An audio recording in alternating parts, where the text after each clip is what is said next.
On the morning of June 10th, 1944, a German prisoner named Wilhelm, no surname survives in the record, was handed a shovel by an American sergeant on a hillside above Omaha Beach. He had been captured 2 days earlier. He still wore his field gray tunic, now stripped of insignia. The sergeant pointed toward a row of freshly dug rectangles in the Norman clay and said something in English that Wilhelm did not understand. But the gesture was clear. Dig. Around him, 40 or 50 other German prisoners were already working. Some hauled stretchers from canvas-covered trucks. Others stood at the edge of long trenches, waiting.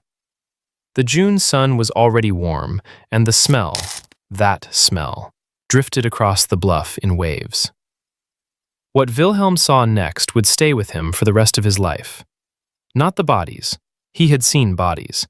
Every man on the Eastern Front had seen bodies.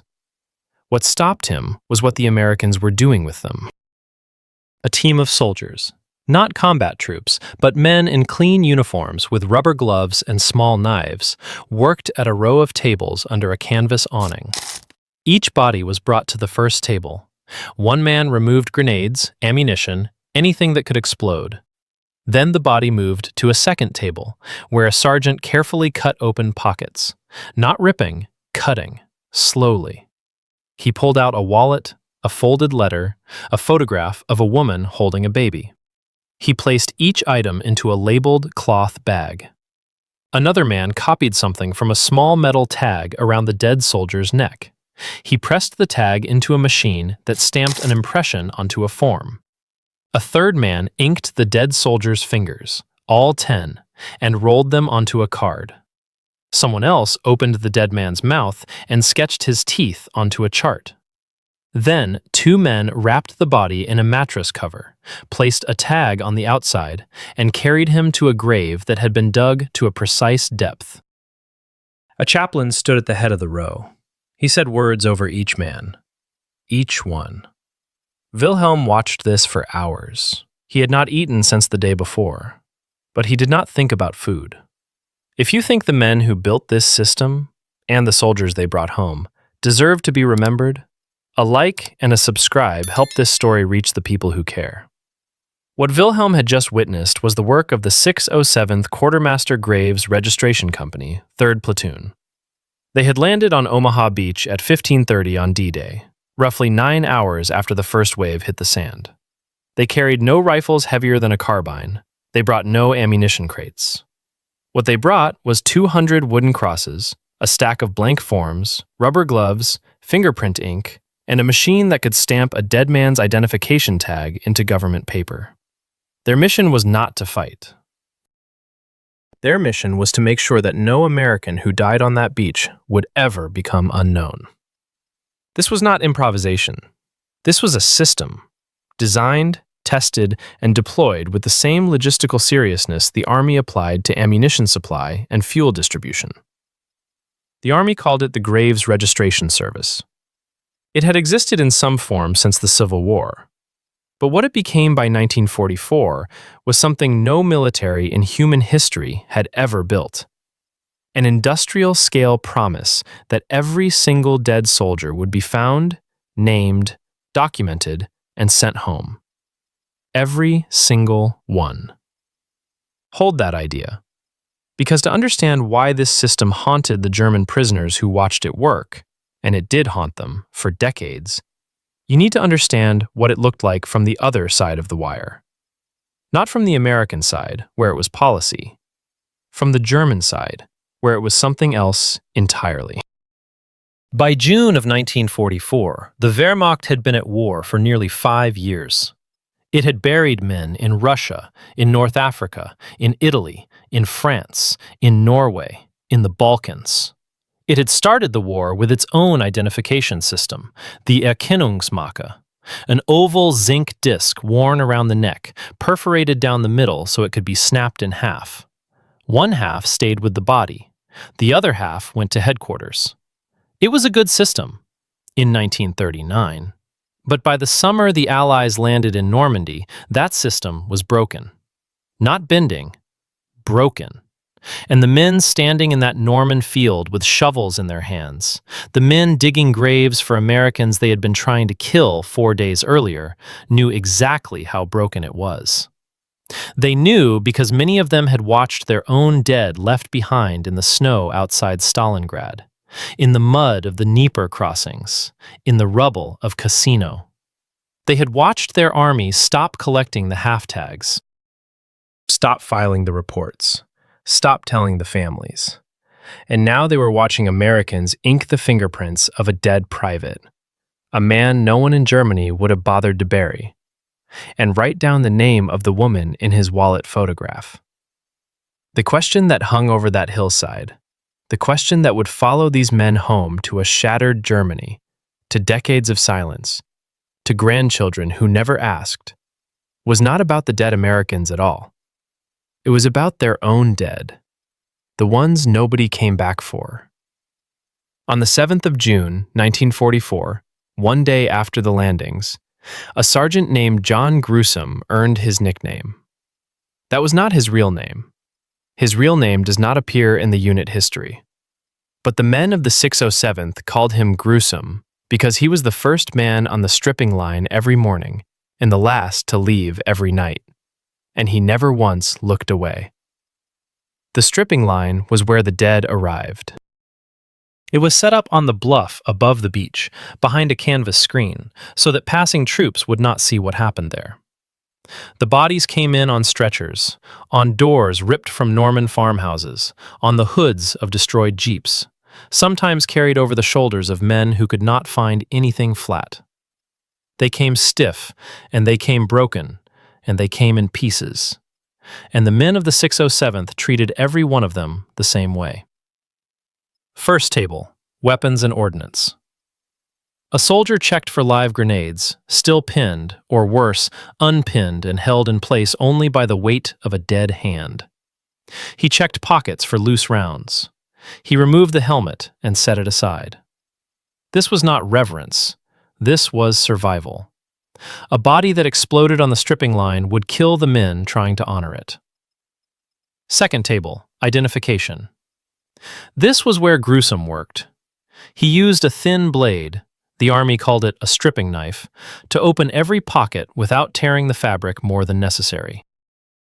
Not because the uniform mattered, because a letter folded inside a breast pocket might be the only thing that told you who this man was. Dog tags were the primary means of identification. 2 small rectangles of stainless steel, stamped with a name, a serial number, a blood type, a religion. Catholic, Protestant, Hebrew. One tag was supposed to stay around the neck. The other was supposed to go on the grave marker. But on Omaha Beach, many men had lost their tags in the water. Some had taken them off before the landing, afraid the Germans would use them to identify Jewish soldiers. Some bodies had no tags at all. When that happened, Gruesome went deeper. He checked for laundry marks. Soldiers wrote their names inside their collars. He checked for wallets, for letters with return addresses, for inscriptions inside rings. He checked for tattoos. He checked teeth against dental records, if dental records could be found. And when nothing else worked, he inked every finger and pressed them onto a card that would be filed at the Quartermaster General's office in Washington. Remember that detail, the fingerprints. It will matter later. While Gruesome worked, a clerk sat beside him with a form called the Report of Burial. On this form went everything: name, rank, serial number, unit, date of death, cause of death, location of grave, including the names of the men buried on either side. The tag was pressed into an addressograph machine that stamped a metal imprint directly onto the paper. This was not a handwritten note that could smudge or fade. This was an industrial record designed to survive decades. And then, the personal effects. The wallet, the photograph, the letter from home that the man had been carrying in his left breast pocket, folded so many times the creases were about to tear. The pocket Bible with a name written inside the cover. The wristwatch, stopped at a time that might or might not have been the moment he died. Each item was cataloged on a separate form, placed in a cloth bag, labeled, and shipped to the effects quartermaster in Kansas City, Missouri. From there, each bag would be sent to the man's family. His mother or his wife would open a small package months later and find the last things her son or husband had touched.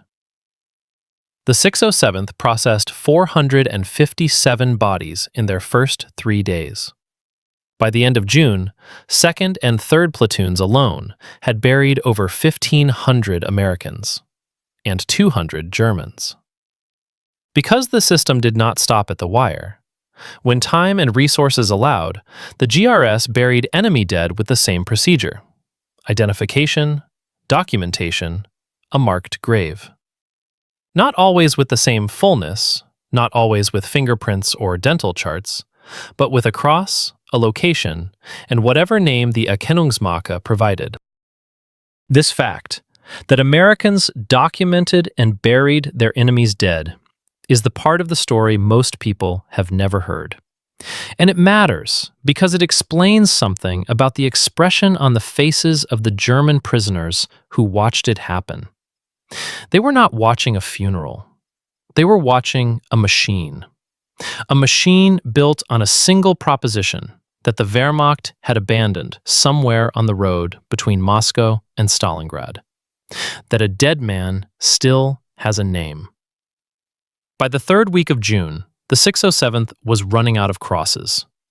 They were running out of mattress covers. They were running out of fingerprint ink.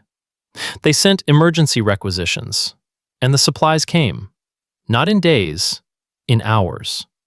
Because the Army treated graves registration supplies with the same priority code it used for ammunition. Think about what that means. The same logistical system that moved shells to the front, moved wooden crosses to the cemetery. The same trucks, the same priority.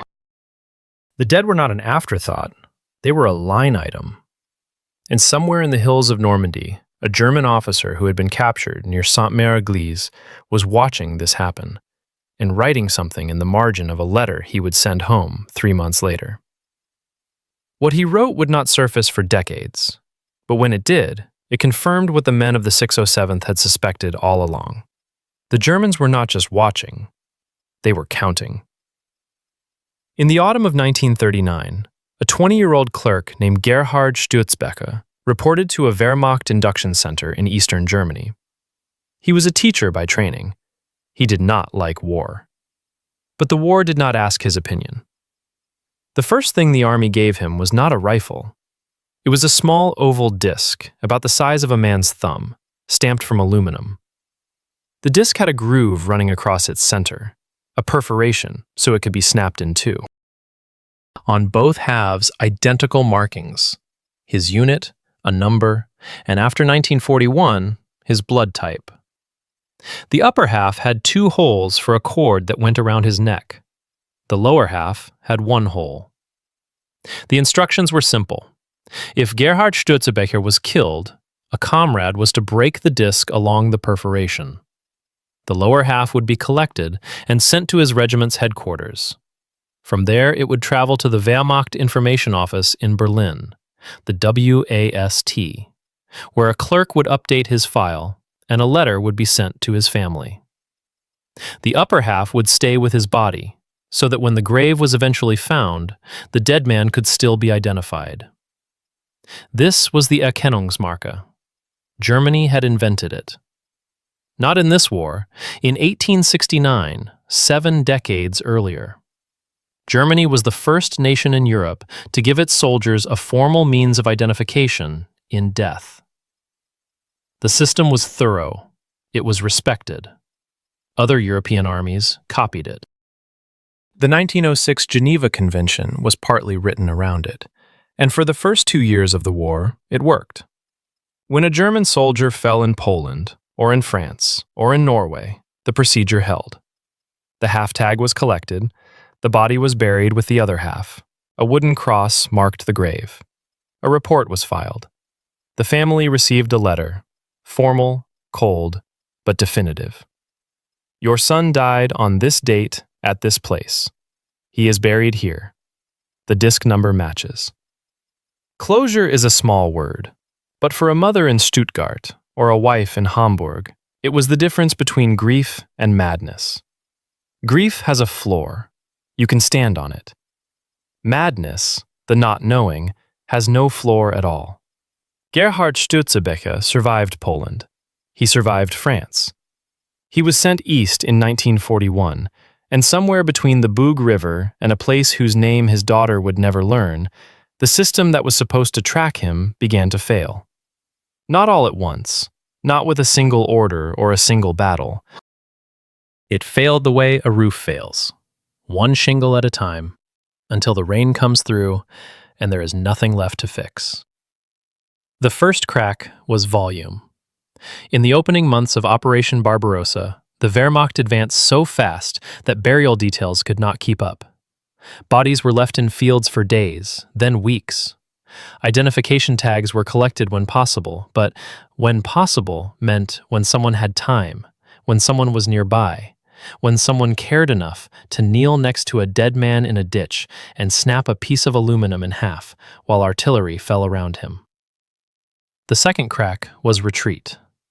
When the Wehrmacht began pulling back, first at Moscow in December of 41, then at Stalingrad, then everywhere, the dead were left where they fell. There was no time to dig, no time to collect tags, no time to file reports. Entire regiments vanished into the snow, and the only record of their existence was a muster roll in a filing cabinet in Berlin that still listed them as present. The third crack, the one that broke the system for good, was shame. By 1943, the regime did not want accurate casualty figures. Accurate numbers would tell the German public what the regime could not afford them to know, that the war was being lost at a rate of 10,000 dead per day on the Eastern Front alone. So the numbers were suppressed. Reports were delayed. Categories were invented. A soldier could be listed as missing instead of dead, because missing did not require a grave, a tag, or a letter. Missing was silence, and silence was policy. By the time the Allies landed in Normandy, the Wehrmacht's graves registration system existed mostly on paper. Units still carried the forms, officers still knew the regulations, but on the ground, in the field, in the chaos of retreat after retreat after retreat, the dead were becoming invisible. Here is a number.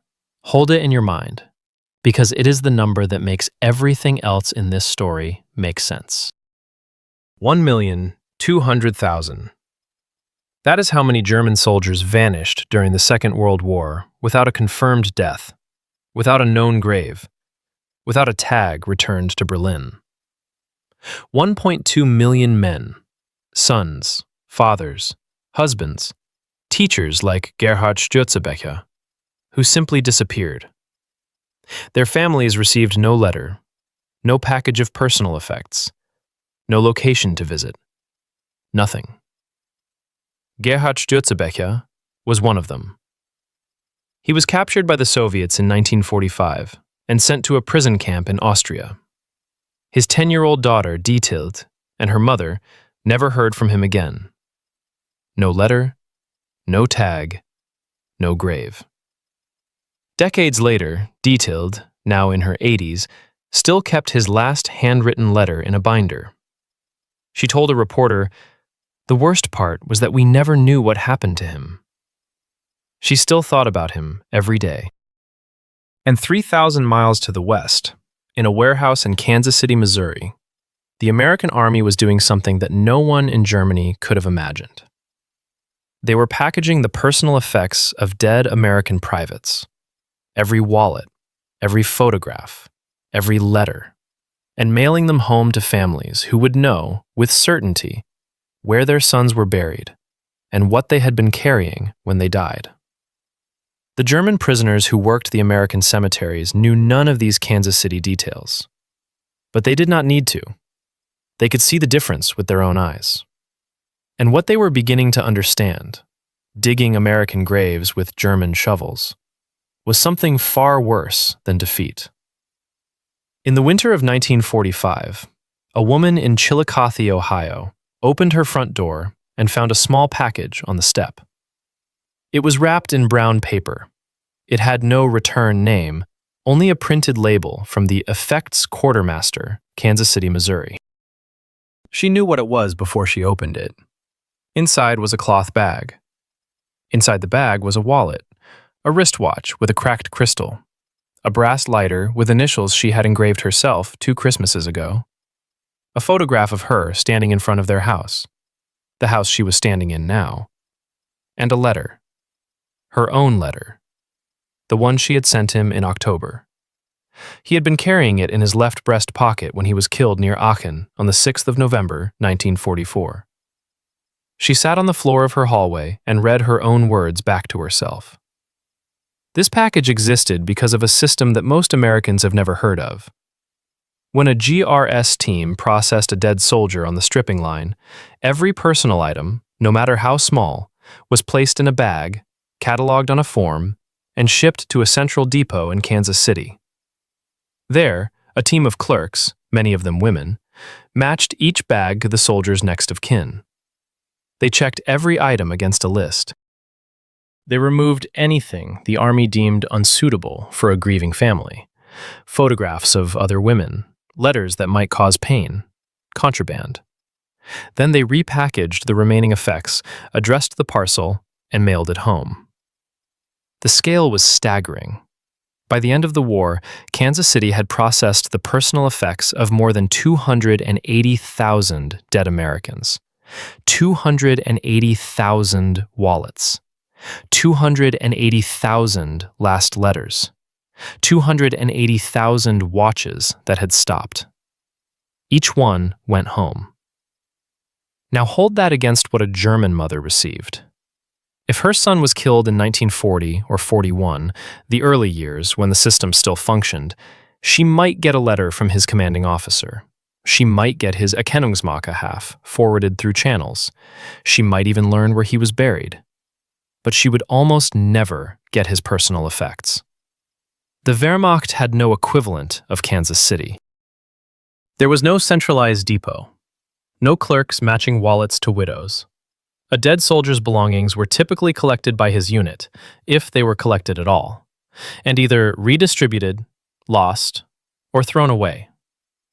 Watches were taken by comrades, wallets were rifled for useful items. Letters were burned because no one had time to mail them, and no one had an address to send them to. And if her son was killed after 1943, on the Eastern Front, during a retreat, in the chaos of a collapsing army, she would get nothing.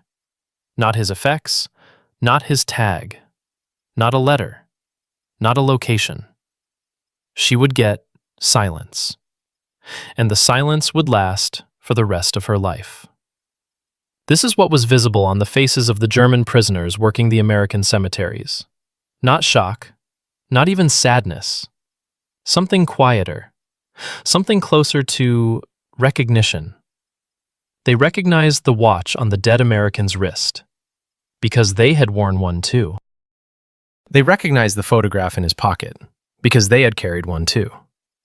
They recognized the letter from home, folded and refolded until the paper was soft as cloth, because they had done the same thing, on the same continent, in a different army, for a different flag.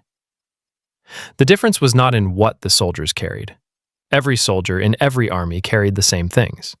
A picture, a letter, a small object that meant home. The difference was in what happened to those things after the soldier stopped breathing. In one army, the picture went home. In the other, the picture went into the mud. A German non-commissioned officer captured during the Normandy fighting later recalled watching an American graves registration sergeant open a dead man's wallet and carefully remove a photograph of a young woman. The sergeant studied the photograph for a moment, then placed it gently into the effects bag, wrote something on the tag, and moved to the next body. He did this dozens of times. Every photograph received the same pause, the same care, as if the sergeant understood that this was not government property. This was the last thread connecting a dead man to someone who loved him. The German NCO said he stood watching for a long time. He said he thought about his brother, who had been killed near Kursk the previous summer. No one had sent anything home. No photograph, no letter. He did not know where his brother was buried, or if he had been buried at all. He said that was the moment the war ended for him. Not when he was captured, not when he put down his rifle, but when he watched an American sergeant handle a dead stranger's photograph as though it mattered. There is a word in German, Nachricht, that means both message and news. For 1 million German families, the worst Nachricht was not the telegram that said your son was dead. The worst was the Nachricht that never came. The empty mailbox. The years of waiting. The bureaucratic form that arrived in 1949 or 50 with a single word stamped across it. Vermisst. Missing. No grave, no tag, no photograph returned. And by 1944, the men digging American graves already knew that this would be their family's future. They knew it because they had seen how their own army treated its dead. And now they were seeing how another army, the enemy's army, treated its dead. But what happened next, in the months after the war ended, would turn this quiet realization into something that truly haunted. Because the Americans were not finished. They were about to do something with their dead that no nation had ever attempted. And the scale of it would make the German prisoners understand that what they had witnessed on that Norman hillside was not an exception.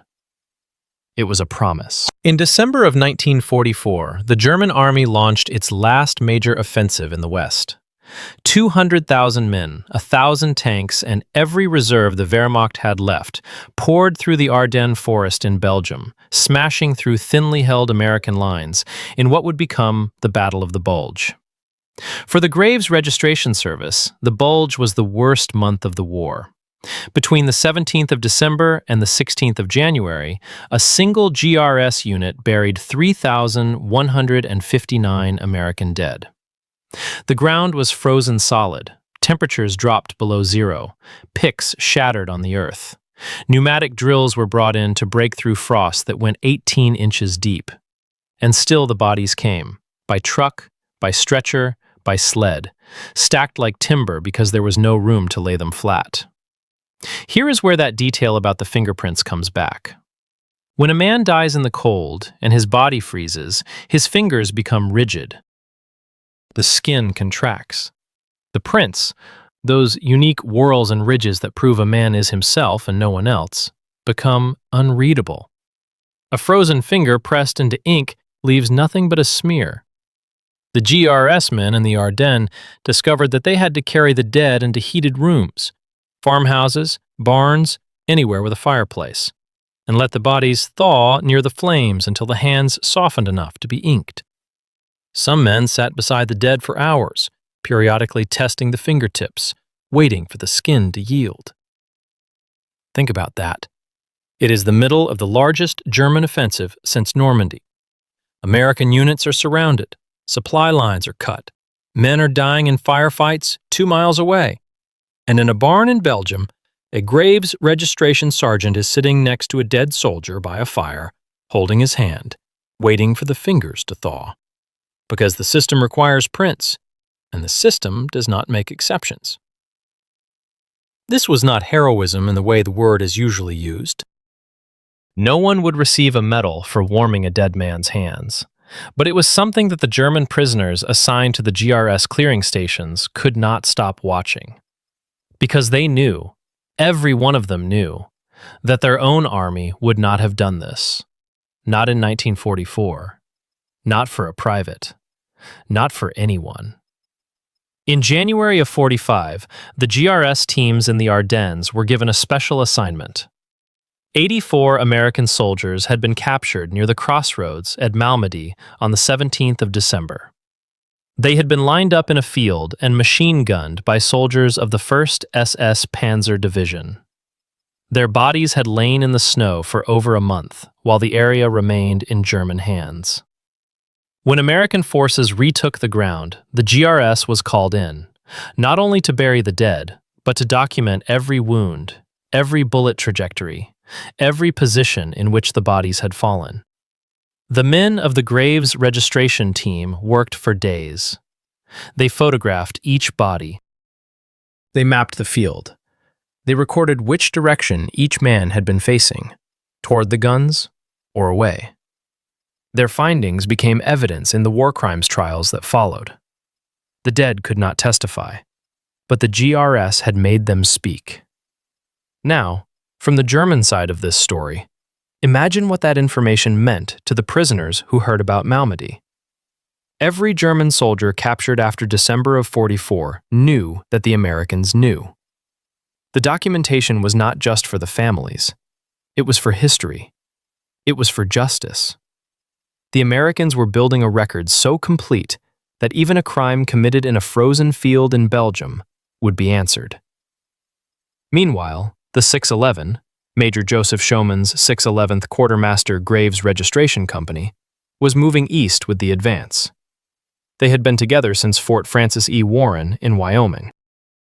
By the spring of '45, Schauman's men had personally buried more than 21,000 bodies across France, Belgium, the Netherlands, and Germany. 21,000 individual files, 21,000 effects bags, 21,000 names. Schauman later wrote a book about it. He called it Crosses in the Wind. The title came from what he saw every time he stood at the edge of one of his cemeteries. Rows of white crosses shifting slightly in the breeze, each one marking a man who had been carried, processed, identified, prayed over, and buried by name. One passage in that book captures something that no official army history ever stated directly. Schauman described watching German prisoners work in the cemetery at Margraten in the Netherlands, where the 611th had begun burying American dead in November of '44. He noticed that the prisoners worked in silence. Not the silence of resentment or refusal, a different silence. The silence of men doing arithmetic in their heads, comparing what they saw here with what they had seen on the other side, and arriving at a sum they could not speak aloud. That cemetery, Margraten, would become one of the most extraordinary places in the story of the Second World War. Not because of what the Americans did there, although what they did was remarkable, but because of what the Dutch did after the Americans left. That part of the story is coming. But first, there is one more thing the German prisoners witnessed that needs to be understood, because it is the thing that separated American treatment of the dead from every other army in history. Not the identification, not the personal effects, not the fingerprints by the fire. Something bigger, something that would not begin until the war was over, but that was already being planned in offices in Washington, while the crosses were still being hammered into the ground. The Americans were going to bring them home. On the morning of October 26, 1947, the transport ship Joseph V. Connolly passed the Statue of Liberty and entered New York Harbor. Two Navy destroyers, the Bristol and the Beatty, flanked her. A Coast Guard cutter, the Spencer, held position astern. Their crews stood at rigid attention along the rails. On the Connolly's boat deck, an honor guard surrounded a single flag-draped coffin, one casket chosen at random from the 6,248 in the hold below. The city was silent. 400,000 New Yorkers lined the waterfront. They stood on rooftops and fire escapes and the decks of ferries that had stopped mid-crossing to watch. The 16-inch guns of the battleship Missouri, the same ship on which the Japanese surrender had been signed 2 years earlier, fired a salute. A band on the pier played Chopin's Funeral March as the first casket was lowered onto a horse-drawn caisson. Then the caskets began to come off the ship, one after another, hour after hour. 6,248 American soldiers, sailors, and airmen, disinterred from the temporary cemetery at Henri Chapelle in Belgium, placed in uniform government caskets, draped in flags, coming home. This was the beginning of what the Army called the Return of the Dead. It was the largest repatriation of war dead in human history, and it had started not with a ship, but with a question, asked in a letter, mailed to every single next of kin of every single American who had died overseas. The letter asked one thing: "What do you want us to do with your son?" The family had two choices. They could request that their soldier remain in a permanent American cemetery overseas, maintained in perpetuity by the American Battle Monuments Commission, with a white marble headstone on land given by the host nation, groomed and guarded forever. Or they could request that their soldier come home, transported at government expense, in a government casket, escorted by a military honor guard, to any cemetery in the United States the family chose. Every family received this letter. Every family was given this choice. There were no exceptions for rank, for race, for branch of service. A private's mother had the same options as a general's widow. 60% chose to bring their sons home. The numbers are almost impossible to hold in your mind. Between 1947 and 1951, the Graves Registration Service disinterred, identified, and shipped 171,000 American dead from 86 countries on 6 continents. 110,000 remained overseas in 26 permanent cemeteries. The total cost of the program was $163 million in 1947 money. Adjusted for today, that figure exceeds $2 billion. $2 billion to keep a promise that had been made on a hillside above Omaha Beach in June of 1944. The promise that no American soldier would be left behind, unnamed, in foreign soil unless his family chose it. And here is the number that closes the circle. Of the 280,000 American dead recovered worldwide, the Graves Registration Service achieved a positive identification rate of 97%. 97. Out of every 100 dead men pulled from beaches and forests and frozen fields, 97 were given back their names. Now turn the lens. In 1949, 4 years after the war ended, a German woman in Nördlingen received a form from the new West German government. It concerned her husband, who had been a soldier. The form had a single word stamped across it: vermisst, missing. No date of death, no location, no grave, no personal effects. No option to bring anyone home because there was no one to bring. She would receive this same form, with minor variations, for the next 3 decades. Vermisst, vermisst, vermisst. She was not alone. In the years after the war, the German Red Cross established a tracing service to determine the fates of the missing. They worked with Wehrmacht records, Soviet archives, hospital lists, prisoner rosters. At first, the pace of resolution was rapid, thousands of cases closed per year. But the numbers shrank. By the 1960s, it slowed to a trickle, and then it stopped. The director of the tracing service, decades later, gave an interview in which he stated the final count: 1.3 million fates that would never be known. 1.3 million German soldiers for whom there would be no letter, no grave, no package of effects, no choice offered to a family, no ship arriving in harbor with a casket and a flag. 1.3 million men erased. Not by the enemy, by their own system. This is what haunted the German prisoners. Not the sight of dead Americans being buried with ceremony. Every army buries its dead with some degree of ritual. What haunted them was the arithmetic, the slow, grinding realization that the difference between the two systems was not a matter of resources or logistics or culture. It was a matter of what each system believed a single life was worth. The Americans had built an answer to that question. They had built it out of fingerprint ink and stripping knives and dog tags and cloth bags and forms filled out in triplicate and ships that crossed the Atlantic carrying nothing but the dead. And the answer was, every life is worth the full weight of the system. The Germans had built a different answer.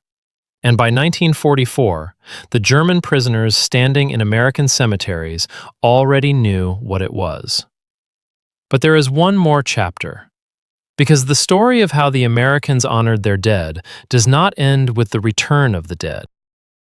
It ends in a small village in the Netherlands, with a gesture so quiet, so persistent, and so impossible to explain by any logic of war, that it became the thing the German survivors could never reconcile. On the 10th of November 1944, a 25-year-old infantryman named John David Singer, Jr. was laid to rest in Plot A, Row 1, Grave 1 of a new American cemetery on a hillside outside the village of Margraten, in the southernmost corner of the Netherlands. The ground was cold. The war was still raging. German lines were less than 15 miles to the east.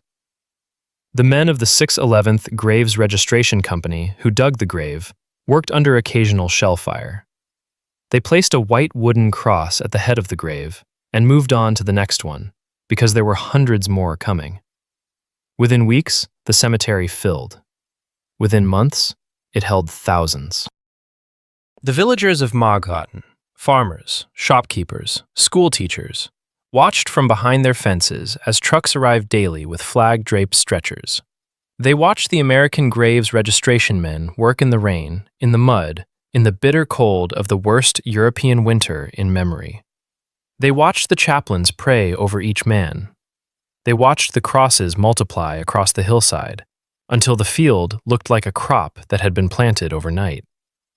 And then they did something that no one asked them to do. In the spring of 1945, as the last shots were still being fired in Germany, the people of Margraten began placing flowers on the American graves. Not on one or two, on all of them. Every grave, every week. Families walked up the hill carrying bouquets cut from their own gardens that had barely survived 4 years of German occupation, and laid them at the base of crosses belonging to men they had never met, from a country most of them had never seen. By the spring of 1946, the town had organized itself. A committee of local citizens assigned every single grave in the cemetery to a Dutch family. Not a symbolic gesture, a commitment.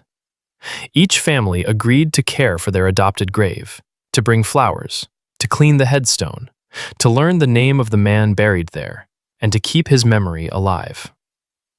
Every grave was adopted. Not a single American was left without someone to mourn him. 80 years later, the program still exists. It has been handed down from parents to children to grandchildren. The flowers still come every week. When a caretaking family can no longer maintain the grave, the Foundation for Adopting Graves at Margraten assigns a new family from a waiting list.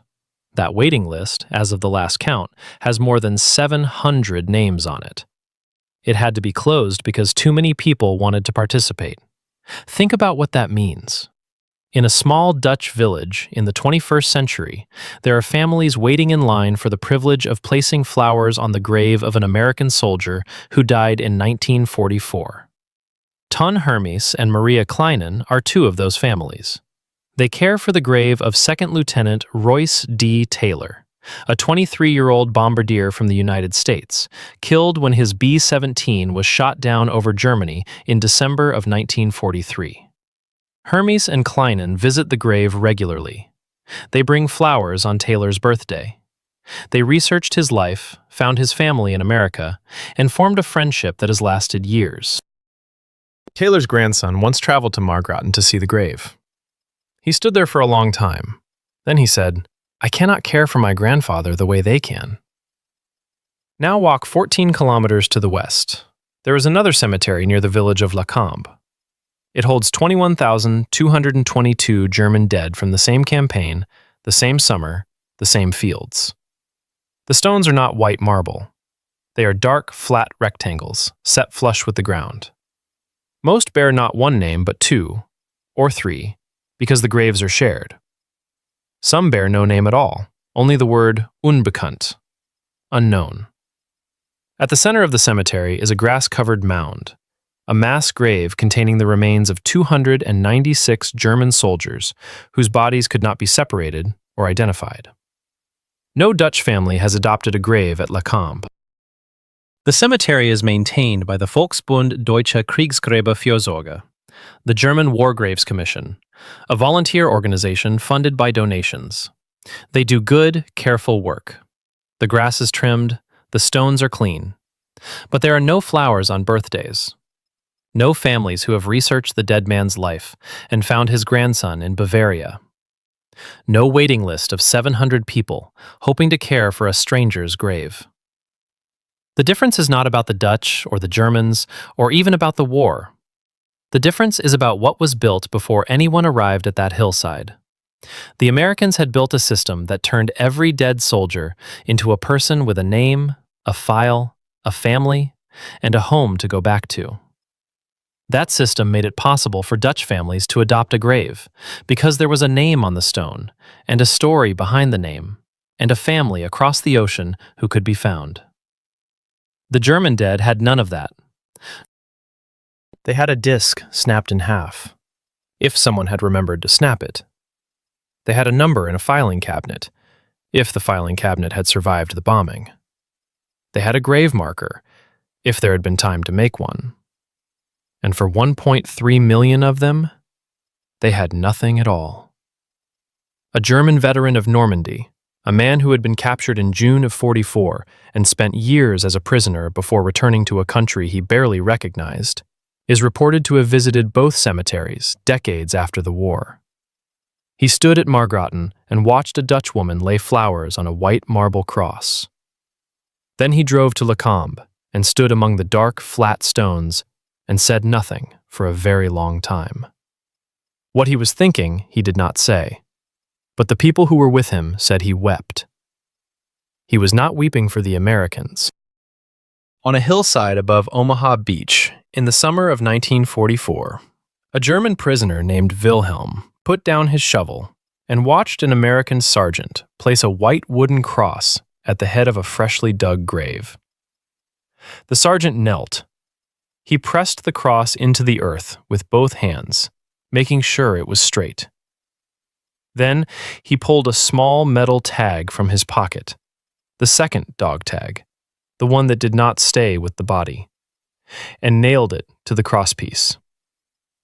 He stood, looked at the cross for a moment, and moved to the next grave. He did the same thing, and the next, and the next. Wilhelm had been watching for days. He had seen the stripping line. He had seen the sergeant with the thin knife opening pockets with the care of a man handling something sacred. He had seen the fingerprinting, the dental charts, the forms in triplicate.